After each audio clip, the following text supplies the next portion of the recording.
যারে যার মাফ করে দাও মাবুদ আল্লাহ, উম্মত আমার গুনাহগার। আল্লাহুম্মা সাল্লি আলা সাইয়্যিদিনা মাওলানা ওয়া আলা আলি সাইয়্যিদিনা।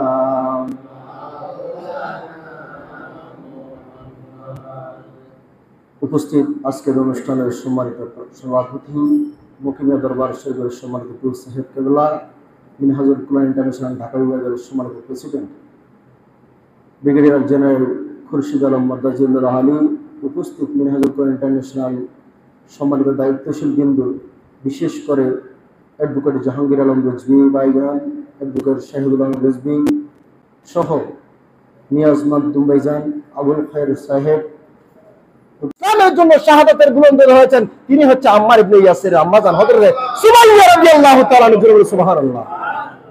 এমন একটি পরিবারের সন্তান তিনি, যার ব্যাপারে রাসূল পাক সাল্লাল্লাহু আলাইহি ওয়াসাল্লাম ভবিষ্যৎবাণী করে দিয়েছিলেন, তিনি হচ্ছে আম্মার ইবনে ইয়াসির। জোরে বলে সুবহানাল্লাহ। যার রক্তের বদৌলতে আজকে ১৫০০ বছর পেরিয়ে আজকে আমরা এই খানকা পর্যন্ত আমাদের অন্তরে অন্তরে যার জিহাদের চেতনা যিনি বিলিয়ে দিয়েছেন, তিনি হচ্ছে আম্মাজান রাদিয়াল্লাহু তাআলা হযরত সুমাইয়া রাদিয়াল্লাহু তাআলা আনহা। কথা বলুন ঠিক কিনা? সম্মানিত হাজিরিন, শুধু তাই নয়, আজকের এই মাহফিল থেকে আপনি দেখেন শায়েখ আহমদ ফারুক সিরহিন্দি মুজাদ্দিদ আল ফেসানি, যিনি এই উপমহাদেশে ইসলামের পুনর্জীবিত করার জন্য ইসলামকে জাতি ধর্ম বর্ণ নির্বিশেষে সকল মতবাদের মানুষকে পৌঁছে দেওয়ার জন্য, আল্লাহর দ্বীনকে প্রতিষ্ঠার জন্য এই দিন দুনিয়ার মধ্যে কাজ করে গিয়ে আজও স্মরণীয় হয়েছেন। তরিকত তাসাউফের জগতের মধ্যে নয়, শুধু সমস্ত জাতি ধর্ম বর্ণ নির্বিশেষে সকলের মধ্যে চেরাগ জ্বালিয়েছেন। জোরে বলে সুবহানাল্লাহ। আজকে আমাদের সংকীর্ণতা কাজ করে, সময় সংক্ষিপ্ত, আজকে আমাদের সংকীর্ণতা কাজ করে আমরা নির্দিষ্ট একটা তরিকতের দরবারে মুরিদ হলে আমরা আরেক দরবারকে দেখতে পারি না, একটি দরবারের পীর সাহেব আরেকজন পীর সাহেবকে দেখতে পারি না। এটি কখনো শায়েখ আহমদ সিরহিন্দির শিক্ষা নয়, এটি কখনো গাউসে পাকের শিক্ষা নয়, খাজা গরিব নওয়াজের শিক্ষা নয়। আজও হিন্দু বৌদ্ধ খ্রিস্টান আউলিয়া কেরামের দরবারে যায়, কিন্তু তোমার বাবা মারা যাওয়ার পরে তুমি নিজে জিয়ারতে যাও না। কথা বলুন ঠিক কিনা? আউলিয়া। সম্মানিত হাজিরিন, আজকে আমাদের দুর্বলতা কোন জায়গায় আপনি বুঝতে হবে। কেন আমরা ইমামে হাসান আলাইহিস সালামকে মানবো? কারণ হচ্ছে একটি, আমার নবী বলেছেন, তোমরা যদি আমার হাসানকে মানো, তোমরা যদি আমার হুসাইনকে মানো, আমি নবীকে মানা হয়ে যাবে। তোমরা জান্নাতের আশা করো, জান্নাত জান্নাত বলে চোখের পানিতে বলতে থাকো, আর জান্নাত তো আমার নবী পরিবারের মধ্যেই রয়েছে। জোরে বলে সুবহানাল্লাহ। হুজুর ওয়াজ করে, আল হাসান ওয়াল হুসাইন সাইয়্যিদা শাবাবি আহলিল জান্নাহ। জোরে বলে সুবহানাল্লাহ।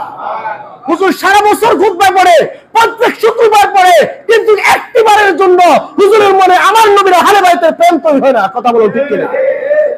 এই হুজুর কিয়ামত পর্যন্ত যদি খুতবা দেয়, আলোচনা করে, মুসল্লি তো দূরের কথা, হুজুরের নিজের ঈমান নিজে নিয়ে ঠিকভাবে কবর যেতে পারবে না। কথা বলুন ঠিক কিনা?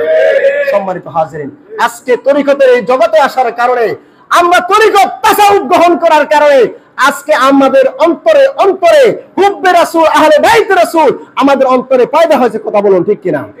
সম্মানিত হাজিরিন, আল্লাহ রাসূল সাল্লাল্লাহু আলাইহি ওয়াসাল্লাম আমাদের যে পথ দেখিয়েছেন, সাহাবায়ে কেরাম রাদিয়াল্লাহু তাআলা যে পথ দেখিয়েছেন, আল্লাহ নবীর আহলে বাইত যে পথ দেখিয়েছেন, সেই পথ হলো আহলে সুন্নাত ওয়াল জামাতের পথ। জোরে বলে সুবহানাল্লাহ।